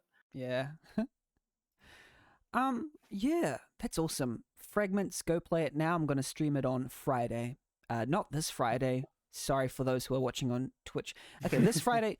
Okay, if you're watching on Twitch, not this Friday, but when I release the audio podcast, yes, you listener who's listening to it on Spotify or Apple Podcasts, it will be on this Friday. I've spent too much time explaining that, but yeah, like just we'll be playing games anyway every Friday. And this will be one of them. Go play. Go buy Fragments. Go ahead. Nice. I appreciate you playing it. That means a lot. Yeah. Least I can do. Mhm. As for let's switch over. Let's switch gears to the world of hip hop, the world Yes. of one of the greatest producers to ever grace this earth. Yes. One of the greatest. I'm so glad you said that. Yes. Yeah, one of the greatest rappers to ever grace this earth. Yes. One of the greatest human beings to ever grace this earth. That one's where we get a little touchy with everybody, but you know what? Yes. Yes. Clearly, he is transcendent. He ascends. Yes, I said it. He ascends. It is Kanye West, and the game is Yeezy RPG, by riggy2k3. It rhymes. All right. So we are going to look at this game. This game is about Christian genius billionaire Kanye West, who is secretly recording in the very same neighborhood, Chicago, that he represents. But deep within hidden catacombs below the streets, an evil is ruminating. For hundreds of years, this entity's been preparing its return to cause havoc on Earth's surface. It's only a matter of time, and the world doesn't know it yet, but it needs a hero. And who better to be a hero than the greatest human being on the planet? Who could it be? It's Stay tuned. Riggy. No, it's Kanye West. And he's here. He's here to deliver the album of the life. And the clock is Yes. ticking. Will he finish in time? Yes. Will he complete it? Maybe. Maybe. I don't know. Yeah. Gotta play the game. So we have to play the game to find out. Riggy. Eventually. Yes. Yeah. You created Yeezy RPG. Well, you're creating Yes. a Yeezy RPG. What is it?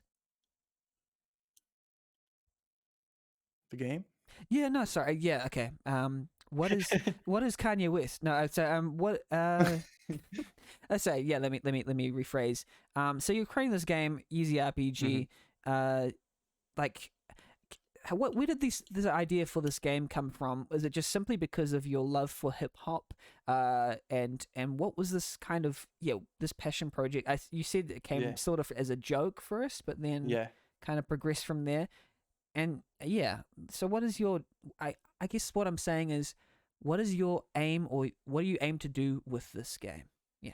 Okay, so I don't even know, man. To be honest with you, it's mostly like I've wanted to put out a game forever. I always grew up like being really jealous of all these cool people that could make cool games, and I was like, oh, I'll learn and I'll be able to do it, and then never really get there. And it's the game, if anything, is just a whole bunch of shit that I really like, uh, thrown into one project, and references all these things that I love, and it's just a tribute to all that stuff, but also like to complete the goal of creating something that I'm completely proud of, that I did completely on my own and with my own intentions. And um Kanye West is the vehicle, and RPG Maker is, you know, the vehicle For the for that vehicle. personal goal. Sorry. Yeah. Yeah. And so I never hold anything back with it. I try all these things that I've always wanted to try. I One of my favorite things of this whole thing, and with streaming the development, and being more open about the development in general, is that like I get messages from people that are people that I look up to, you know, and people whose games that I've always loved playing, and I think that it's just going to be something really fun. I think people will laugh at it, and I think it's just, I don't know. It's really hard to put into words. Like kind Yeah. of like asking the questions. It's kind of like I like that it's just something that I'm making for Mm. me, and getting other people involved, and growing and developing an interest in game development together with Mm. other people. You know, does that make sense? Is that Yeah. kind of And word vomited a little bit? But you know, like no. And passion project. yeah. And what is a riggy? What is a riggy, man? Who knows, dude? Who even knows? You gotta stay tuned for my next game, No. Riggy RPG. Riggy. You know. Oh my god. I mean, you could seriously just do a mod for Yeezy RPG where all the Kanye West busts are replaced with Riggy, Yeah. and the name's Yeah, Riggy, and great. Riggy is making an album, you know, the album of the Maybe we life. should maybe we should push for rpgmaker.net to develop something like a workshop, like what Steam has. You know how Steam has the workshop where you can get mods and things for games. Yes. It's like, let's just do it for RPG Maker projects. Yeah. Yes. I'll ruin everybody's game for free. And let me just gush about like Yeezy RPG for a second, because Sure. like it's better than Kanye Quest. No, I mean it's like, I don't want to put it in such blunt terms, but it feels like so much effort has been put into Sure. it, and like, you know, it's the graphics are really neat, and like the way that everything kind of slots together, and it's got some surreal elements as well. Like it's trying something like different moods, and like I haven't like played it, but like, is it like a sort of coherent storyline? It's not just like jokes all the way down, right? It's like there's these emotions and stuff there. Yeah, Yeah. it definitely doesn't it definitely doesn't have like the whole thing is a cohesive plot, you know, Yeah. like it's gonna tell a story. It's gonna be surrealist in the fact that it's gonna take real life people and real life uh, uh acknowledgments, you know, like things that are going on in their lives or with their music or whatever, Yeah. and use them as references. But like otherwise, it's, you know, it's a fantasy game. um and it does notice, like it pays attention to that too, you know what I mean? And it feels like it pays tribute, like almost like a sort of love letter to some of your favorite artists. It feels Mm-hmm. like it's a loving thing almost. I don't want to. I mean, that sounds weird, but like just saying like these are the artists that you really enjoy, and you wanted to make something with their superheroes, kind of like that Barkley Shut Up and Jam Gaiden thing, except Yep. rappers. You Yeah. know, like these are the superheroes of the modern age, sort of thing. Yeah, I find that's something. When you hear Yeezy RPG, I'm just like, heck yes, I want to play as Kanye West, the superhero. Like, Yeah.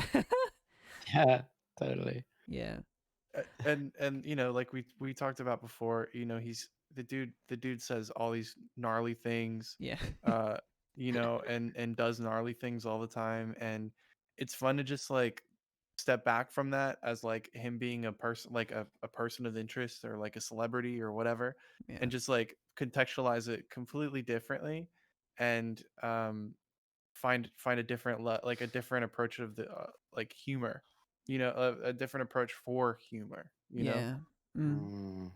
Like a loving parody satire kind of vibe to it as well, because you're talking Yeah. about him as a real person, but it's like a send up as well as a kind of like look at how ridiculous and absurd it is as well. Because I think Mm-hmm. Kanye Quest 3030 like capitalize on the absurdity of it without really engaging with the emotional side of Kanye. Yeah. Because Kanye is a very emotional person, like on the real.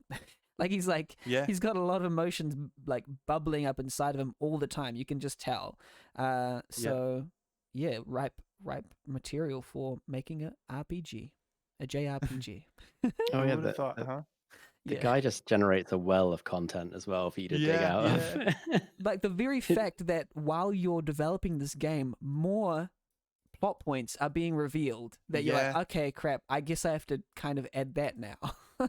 I actually, well, there's this whole thing about him and Kim Kardashian getting divorced, Oh, and it's like, man, if this is happening, like this is gonna seriously mess up one of my systems in my game, and I'm gonna have to go back and kind of reword it and repurpose it so it works. yeah, Um, absolutely. Because and I guess that's because with it being him being a timely figure or it being timely topics or something, it's kind of the risk that I run with it. But yeah, yes, because his life is sort of has a lot happening right now. Like yeah, yeah, there's just right, a lot happening to him that you're kind of looking right, like, okay, is this going to be in good taste? Is this going to be good? This is still loving, yeah, right? Like you made this out of love for yeah. Kanye at the Hmm. core of it, Yeah. Anyway, and I'd also like to talk about like streaming, Hmm. like Twitch. You're both Yeah, streamers, man. and you both Yeah, Mhm. do man. it like hardcore. um, like yeah, Riggy's like doing video. I know I do a stream like once every week, like a Yeah, Mhm. 6 hour stream, and that drains me. Like it absolutely yeah, drains me. The life, like by the end of it, I'm like sweating. It's intense. And I don't know how someone does it so regularly. And I'm looking at Riggy's. I haven't been following coders as closely. hmm. But I'm just looking at it now. I'm just seeing how often do you stream Coda? Stream 3 times a week, Oh so wow. it's actually probably not as much as Riggy though. Like, Yeah. and I tend to cap my streams at like don't tend to go any longer than 3 hours Yeah, because yeah, I get the sweats and the and I'm like, oh my god, I need to chill for a second. It's hard. It's tough. I need yeah, mental breaks. Like Yeah. one like podcast takes a lot out of me, sure. But yeah, like when playing the game as well and trying to connect with an audience and doing all these things at once, like I will need like after a little while I just need a break. um hmm, Yeah, and there's pretty much I pretty much only exclusively stream RPG Maker development, and so I don't get a time to stream and kick back and play something and chat all the time. hmm, I'm yeah. always like focused, and I can only do that for so long. Um, so it's a little different like that, and again, it hmm. can take it out of you. So you feel like it do you feel like it takes less energy to do what you're currently doing than say playing a game and trying to like do you still try and entertain while you're like uh building games, or you're kind of just like, hey, you can watch me play or you can watch me make, but I'm not going to like pander to you. No, Right. I mean, yeah, it's a good question, but no, for me, there's always got to be a reason that I've even begun a stream, Yeah. and it's like usually it'll be like I'll try and isolate, okay, what am I doing today, and I'll try and focus in on one or two things, and I'm kind of using the audience like in a sense of like kind of rubber ducking, like just explaining my process because it helps me. It's ultimately helping me a lot to talk out loud and like and hang out with people. And it's like I explained earlier, like it's like hanging out in an open office with other people who are doing Yeah. things Oh, that are yeah. similar to you. And like I try and be entertained. Like I'm pretty low key, and I'm like just I'm just kind of like just kind of it's my own vibe, and everyone who comes into my channel knows what they're gonna get. Yeah. Yeah. Pretty much. But like yeah, I don't know. I really enjoy it, and I think that it's like Ricky said earlier. It keeps me accountable, keeps me on track. I have people that bug me to be Yeah. like, "Hey, when's your next stream?" Finish Like the you're gonna, game. Damn it. yeah, finish the game, and I need that, and I think it's like it's good for my mental health to not be just on my own in this room making this game and talking to Yeah. nobody and like not getting Mm, inspired, no influence, no understanding of what other people are doing.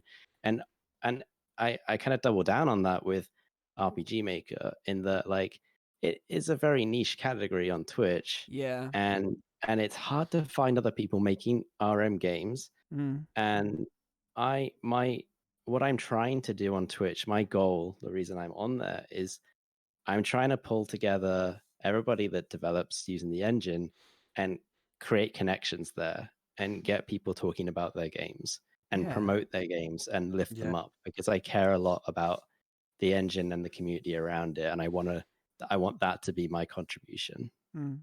Same, absolutely the same. Like RPG Maker Cole is just it's just a vehicle to like promote like developers I think are dope. Like that's pretty much it. But like, Hmm. but like as for like yeah, I think it's very unique having like a dedicated developer stream where people can look onward and go, hey, I find that Mhm. inspiring. I'm gonna make my own thing. It's like being around someone who's working. Hmm. Whereas where we watch like a Riggy stream, I'll just be like Mhm. utterly transfixed by this personality who's like constantly entertaining and like engaging with his chat. Like Yeah. that's a different style I feel maybe to what code like I feel like you're two different kinds of streamers. You provide two entirely different types of streams that people can kind of join in on. Yeah. Mm. Yeah, man. I mean, you can see my VOD right now. I'm just moving a green dot around for 10 minutes on the screen. I'm like just trying to figure out how something works. And Mm. I don't know, I think people like that. And then and like I get people who also use the engine ask me questions, and then I'll be like, oh, I use this plugin, or oh, this is my method for doing that. And then Yeah. sometimes I'll be like, hey, show me what you're doing. Like I don't prevent anybody from sharing links or whatnot. Like you can do whatever you want in my channel, and then I'll bring up like screenshots or Steam pages, stuff like that, and I'll plug them, and I'll remember them when they come back. Like, hey, how's your game doing and stuff? Because Yeah. I genuinely want to know and create some kind of connection there. So, and streaming is that perfect vehicle for it. Yeah, it's really nice. Check it. Oh man. Yeah. Look at that hoodie. There's the That codapill cool hoodie. It's the one that Ricky's Yeah. wearing right now, I think. But yeah, Yeah. like for code, like I just want to go back to that. I'm sorry for distracting with Ricky on the video version of the podcast, but yeah, like yeah, that's the power of Ricky. I think codapill. Wait, let me just pause this. Can I just pause this? It's just too transfixing. Yeah. So yeah, let me start again. So codapill, whenever you like do that kind of stuff and fostering community, I just find that extremely admirable. And it was just kind of like now the Uno reverse at the beginning of this podcast makes sense. When you like reversed it on me and said, "Hey Cash, or Benny, here's your game. Here's what I like about it," Yeah. and you like make them almost tear up, and I'm like, I feel like making games again. Yeah. There was that light that's sparked. So I felt that at the beginning of this podcast, exactly what you're talking about, and that makes it worth it for me. Yeah. Yeah, yeah, and you should. Yeah, I don't want. It's like I don't want the community to make a community about that centers around me and the things I'm doing. I want other people. I want to know what other people are doing, and that's definitely my goal. And Mm, to kind of boost each other. That's what it's all about, man. yeah. And you're also in the That's kind of park where you're like, I don't think. Do you ever do face cams or no? I do. The last like Mhm. couple streams I haven't, but I generally do. Oh, you generally do. Okay, okay. I was Mhm. gonna say Uh, like the reason why I don't put my face cam up is it puts too much stress on me. It puts too much. I feel bad like when the camera's on me. So I feel that. I feel yeah. that. Yeah, and like a lot of the time, like it doesn't matter quite so much for what I do because like I'm not reacting to stuff. I'm not, I'm not. It's a bit different. You would just see Mm, me like concentrating for an hour, like yeah. or like stressing over something that's broken. But at least But there's a no, face that's there that they yeah, project feelings onto the face. So exactly, exactly, yeah. So I do generally have face cam on. yeah. Yeah. Um, Mhm. yeah. As for, I'm gonna switch to like I suppose Riggy's stream, which is Mhm. yeah, like playing games and also making games. You do like both, right? And you have the face Yeah. cam. Yeah. I'm sorry to Yeah. embarrass you by showing you your own face, but yeah, No, I've seen it. It's all right. yeah. Well, I mean, actually, let me ask about that. Sure. how do you feel about like do you enjoy having a face cam when you're streaming? Like, is that do you? Yeah. Yeah, you do, right? Yeah. Yeah.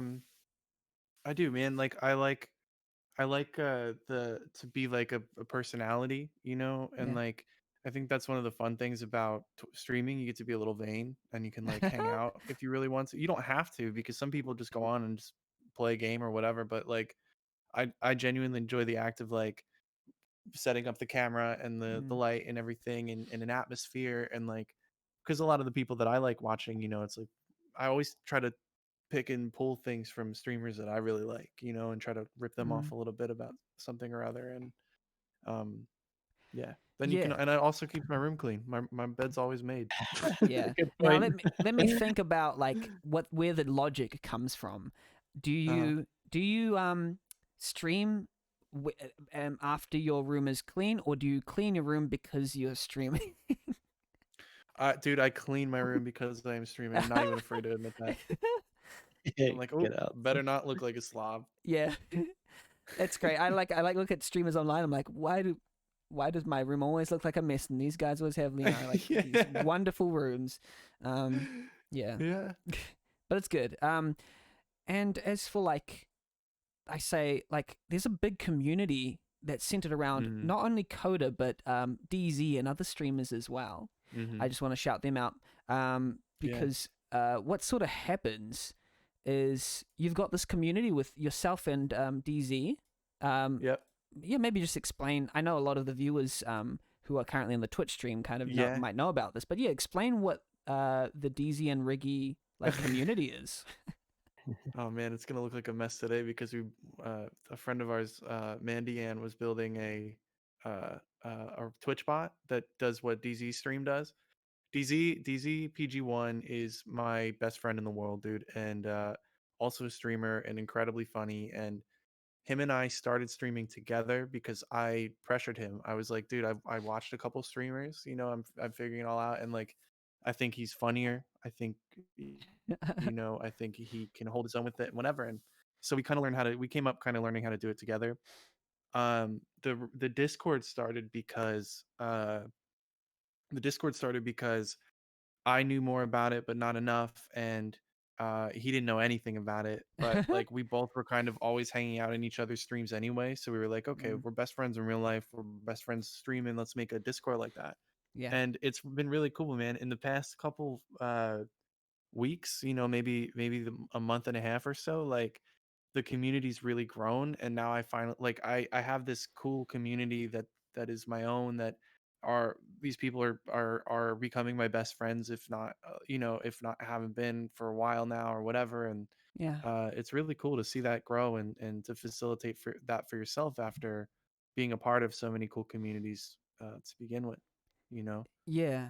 um Yeah, it feels weird. Like I've done it too. Like I've mhm, created my own little RPG Maker called Discord, and there's people mhm. there and they're doing stuff. Like it Yeah. feels so weird, and it's about your stuff, and you're like, wait, why are you interested in this that I'm doing? Yeah. I suppose you might both have that phenomenon where you create something. I'm not sure if you do, but then you released, and then people are like interested and they love it, and you're kind of like, Yeah. why Oh, it's why do you weird. like Yeah. why do you like my stuff? I don't know if you Yeah. get that. Do you get that phenomenon, or is it a little Yeah, bit? man. Yeah. Oh yeah, definitely. Yeah, I had like people review fragments on random websites, like blogging about it and stuff, or like putting out videos, just going through. I'm like, how did you find this? And what prompted you to go as far as writing about it? This is so amazing. This is so wholesome. But it's really weird though. Yeah, it doesn't stop being strange. Yeah. Yeah. And Coda and I also came, like we came from Vagabond Dogs community. Like a lot of the stuff that I think both of us learned from community building or integrating yourself into one came from him and all the homies and friends that we made from there, you know. And like it's been a long time now, Coda. We talk about that every time we resub on Twitch, you know. It's like, dude, we've been Yeah, homies for kind of a long time now, that's you know. true. Yeah, yeah. I And think. it's pretty cool. Like Vagabond Dog You as a become very, community is like quite a yeah, thoughtful place to be of. Maybe I don't know. yeah, I think it comes from the creators, stems from the creators. Like Justin Emakani is like he's like one of the quickest wits I've seen online. He's Yeah, very yeah. extremely witty. I almost feel threatened by his. I had that episode with Will O'Neill and Justin Amakani, and I felt outmatched. they're just extremely well thought out, Well, and I just Mm. it's a great community to dude, be a part of. the same way that rpgmaker.net, and the Discord channel, or the Discord and everything, like, facilitates RPG Maker culture and community one way, like you got to give a hand to Vagabond Dog, because he kind of introduced me to it on Twitch, and from Yeah. him I found Coda, I found The Great Perhaps, and Mhm. then from them, I'm finding more and more people, and I'm watching people do the dev, and I don't know, it's just it's so interesting that there's like multiple angles and multiple versions of the same community just on these different platforms, and it's cool, like, when they can kind of coexist like this. Yeah. And Vagabond Dog Twitch, they stream on Twitch quite a lot as well. Like Mm-hmm. it's Mm. I've seen just mostly it's Justin and stuff. Like I'm showing a video right now on Twitch, just like him coding stuff. So I think he does like a combination of uh like coding and making games, and then also like playing games, and then also doing interviews like this one. Like he'll Mm-hmm. just like interview Oh, random like industry professionals. I'm just like in awe of their work ethic, like in Yeah. creating it. It's very yeah. inspiring. It's yeah, it's very inspiring. Yeah. Yeah, Yeah, definitely. And like I think a lot of it started when we were thanks to the pandemic, like Riggy and I are working remotely, and we'd just be at Yeah. home, and then just in the afternoon it was like, oh, it's 1 o'clock, time to go and hang in Vagabond's stream with Yeah. Yep. with Riggy and Great Perhaps and everyone, like, and while I'm doing my day job, and it just became a cool place to hang, and it just, like as Riggy said, it kind of just fanned out from there, and it's been a ride. yeah, absolutely. Um, yeah, I think I've kind of exhausted all the topics that I can think of. Do either of you have anything that you'd like to kind of bring up as a topic? Hmm. Hmm. Anything's game. I don't know. I'm still kind of musing over the fact that, like, it's cool. It's cool that Twitch itself is a platform for RPG Maker. Also, I have something. Okay, yeah. We're trying to push for RPG Maker to be a universal tag, and not Yes, yeah. that, like, if you're developing with RPG Maker VX Ace, if you're developing with 2000, 2003, that you don't have to use individual tags. Mm, Yeah. You can use the same one under RPG Maker, and then it can, like, all work yeah. together, and you start to meet more RPG Maker designers and players and whatever a lot easier. And it needs an That'd be a icon. good shout. Oh Yes, and it God. needs a I freaking remember, icon. I think Ricky and I first spoke about that like 6 months ago, man. Yeah. We were like, we were using some old school like Google form to submit new artwork, but Twitch Yeah. definitely doesn't look at it.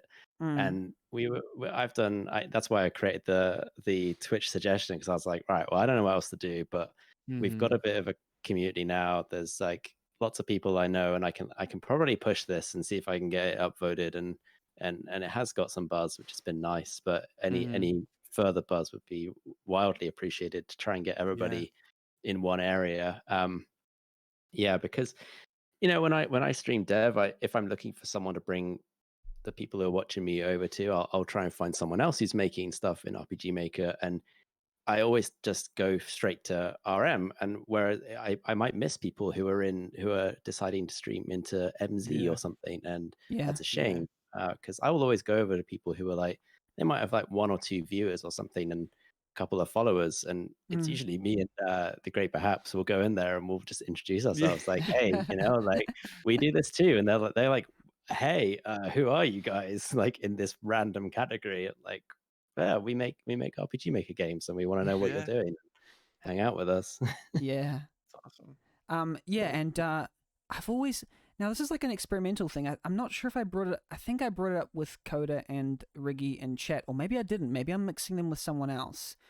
But I talked about the possibility of like somehow consolidating one place for RPG Maker streaming, and like maybe like a website or like a, I don't know, Discord or something. I've just been thinking of the idea of consolidating and using like teamwork to like bring everyone together on the same page when it comes to streaming within the RPG Maker community. We kind of do it like manually when we like say, hey, let's raid this person, let's raid that person. But oftentimes I won't even know what RPG Maker streams are happening. And actually, I don't know how to raid. I'm going to ask like how to raid after this. You guys are going to help me out with that. But yeah, so little things like support network for like RPG streamers. And I would love to see more RPG Maker streamers and support for them and like being able to like promote them and things like that. I'm all about that because I think streaming can be one of the avenues that hasn't been like fully like taken advantage of yet in the RPG Maker. I think we need more RPG Maker streamers is what I'm saying. And to make that a more like attractive possibility, there can be incentivized communities around RPG Maker streaming and things like that.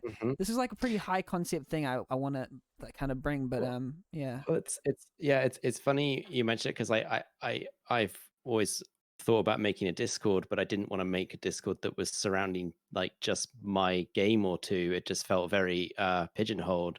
So I actually have made an RPG Maker like streamers Discord, and started gradually inviting people into it. Why am I not invited? I need to. I'm being called out right now.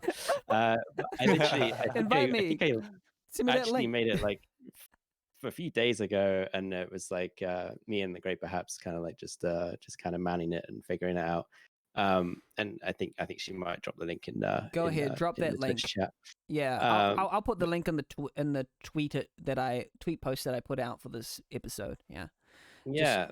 So my idea behind it is like, if you're going live, there's a channel for that, so we can get RM people in there, and then there's place for suggestions, what you showcase what you're doing, and the kind of niche aspect of it, maybe if you will, is that I want to make a whatever game you're making, I'm going to make a channel that's dedicated to that game, and you can like post updates and things like that inside your own game channel, and so everyone can have an idea of where you're at, and see screenshots and take part and all that kind of lovely stuff. So it's very in its infancy, but we're slowly going to build it out. Yeah. I'm all for that. Yeah, I'm getting distracted by visual stuff again. My ADHD is activating. Okay, so yeah, I mean, that's a great idea. Let's have the plans. Let's get investors, $1 billion, angel investors, on this plan. Yeah, that's what we want. Awesome. Yeah, any other kind of topics we want to bring up about anything really? I do have one more question, and the question was by where was it? Oh, it was by Fyrus, the Sith Juggernaut, who says, "Will Kanye wear the Minecraft block outfit in the game with Lil Pump?" I cannot confirm or deny that at the moment. That's great. Yeah. Anything else? No. Yeah. That's everything. That's everything. I think. Yeah. Awesome. Yeah. Well, this has been an absolute blast. Like, thank you so much. I've been looking forward to this one for a long time. I've been a little bit nervous about it because of the whole live streaming thing, but I think it actually, like, I think we knocked it out of the park, guys. I think we just like, yeah, man, home run. Dude, it was great. You were brilliant. Wonderful hosting job. It was that like what Coda and I do all like have been doing for months is just trying things and testing things out, and then also breaking things. So honestly, it's cool that we could all do this together, man. Yeah, exactly. I have great guests, so it's just like, and I think it's quite the irony that like, well, I kind of did choose it because of that reason, that I streamed this one because you're streamers. Yeah. And because like, you're used to this. I didn't want to put any like poor developer under the stress of being like 3 hours live and trying to watch what they say and all this kind of stuff. So I could only do it with streamers, and this was a privilege to be able to do this. I had a blast as well. Absolutely. And I almost cried at the Yeah. beginning. Please don't do that again. No, thank you so much. I'm really thankful for that. That was so. This is also Oh, like yeah. a visually like this is the document we use. I have a document for everyone, kind of going through all the different like stuff. Mhm. It's so wonderfully arranged. I love it. Yeah. Mm, A lot of planning. Very cool. yeah, a lot of copy pasting. No, just kidding. All right. Yeah. This is the chance for our developers to plug or promote anything they'd like to promote. We'll start with Codapill. How can we follow you? How can we follow your progress? What can we do to support you? Yeah. Well, how can we support you? Well, but back on streaming, yeah, I mean, twitch.tv/codapill. I'm Codapill pretty much everywhere on like Twitter. And yeah, those are the two like best places. But I guess if you want to check out Lightway Lines on Steam or Fragments, like in fact all 3 games are on Steam. Recruit One as well. Give Lightway Lines a cheeky little wish list. Keep it on your on your backlog, and you'll. I need to actually update a lot of the screenshots. So a lot's changed since then, but no, it's you know. I think every RPG Maker developer knows that feeling where they look at their old page like, that's old. Yeah, totally. Yeah. Like it's a fine balance between with game making, like employer and employee, you know, like when you're the employee, you're doing all the making and doing the thing that you love doing, but then every now and again you have to be the employer and like, oh, I guess I better update the screenshots, I better tweet out what I'm doing in my game, etc. You're like, oh, do I have to? And you're like, yes, me, you do have to. Yes. Have an actual conversation with yourself and then you go insane. Yeah. Excellent. Yeah, so go buy Codapill's games because he's amazing. Yeah. And as for Riggy, how can we support you?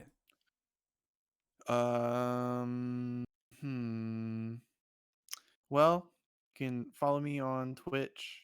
Follow me on Twitter. I don't have the same account names for that stuff. Yeah.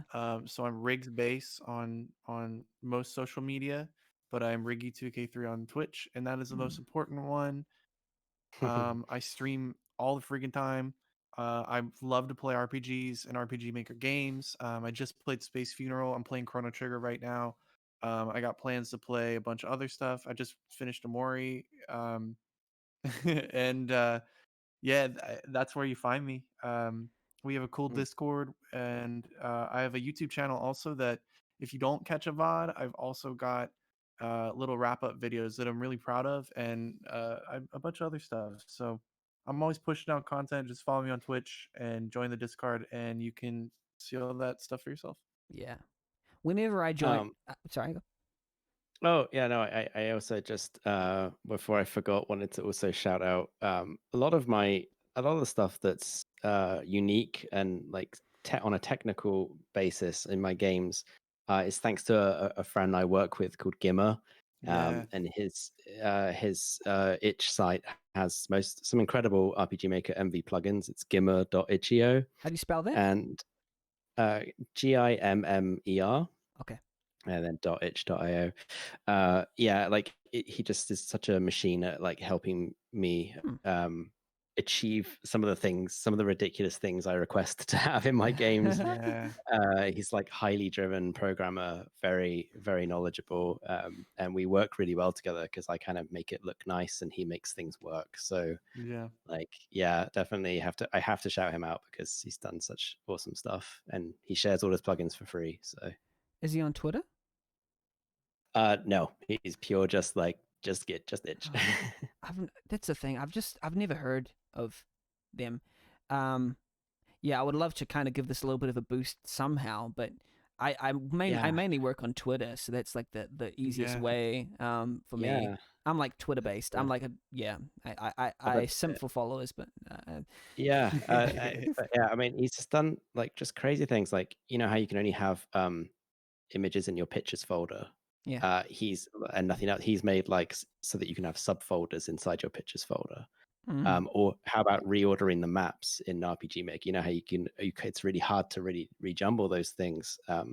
He's made a plugin for that, and then or even just at a technical level, like splitting the JavaScript files from being one huge JavaScript file to being like 50 that are like segmented into like the right components. Yeah. And so like, yeah, so if you're an MV developer, you know exactly what I mean. It's everything, you know, really componentizing everything.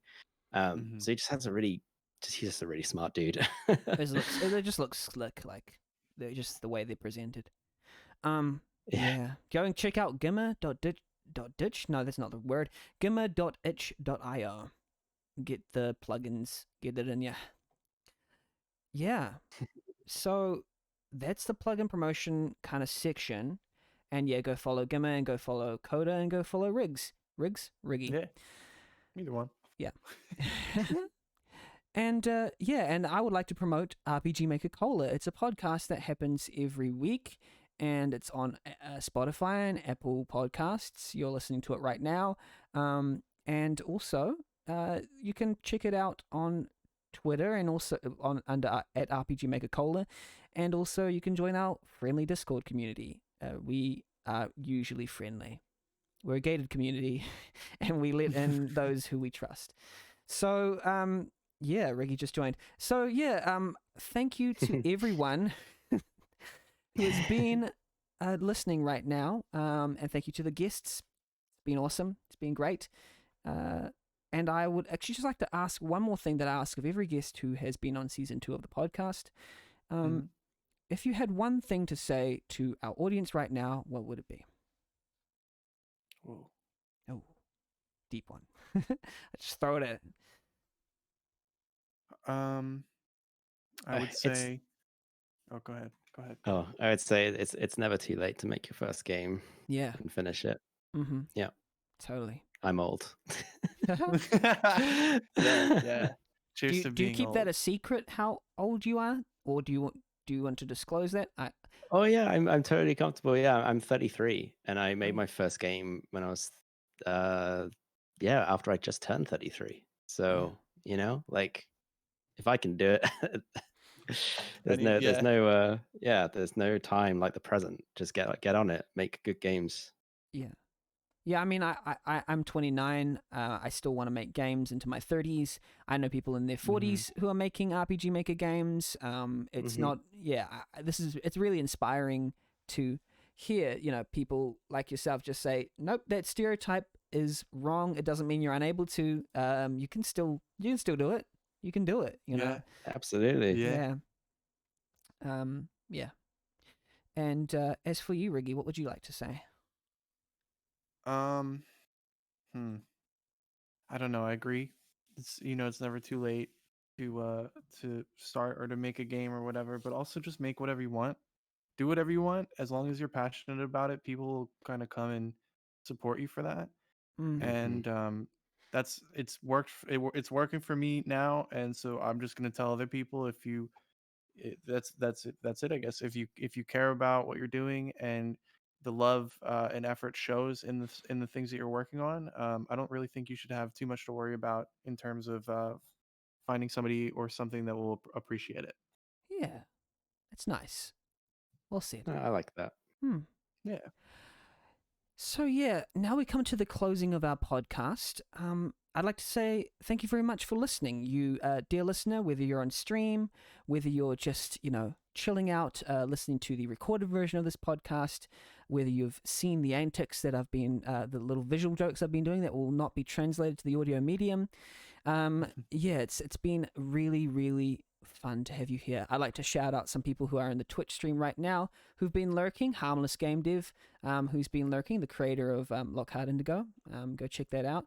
Fyrus the Sith Juggernaut, who's going to create a Lisa fan game. They'll be cancelled within 5 milliseconds of conception, by their own words. The Great Perhaps, go check out their Twitch and their game that will come out soon. And everyone else, Dairy Dawn, let me see. There's Dairy Dawn, Lintillion, Zendra, Bix Plays, Flexiboot, Kupo Coffee. I might have missed some. I think that's... Big shout out to Flexiboot. Big shout out. Big shout out. Chicken Quest 4 coming soon. Spit a Key. I don't know how to say their name. Spit a Key. Nailed it. B Break 61.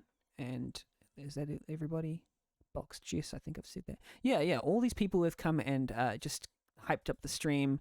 Thank you so much. I had way better time than I thought I would. Not that I thought I would have a bad time. I worded that wrong. So yeah, and thanks for the follows to Burami, Mandajan, Codapill hosting us, Kupo Coffee, Sydney Jeddah, Lentillion, Spitaki, Mia Gladiatora, Zendra, Arkboy, and Haiti Roll. You're all appreciated, and every single listener. This feels like the end of the Lord of the Rings, like the way I'm trying to wrap up every single last like thread. Yeah, this has been the RPG Maker Cola podcast, and we are saying goodbye. Bye, everybody. See ya. Bye. Bye.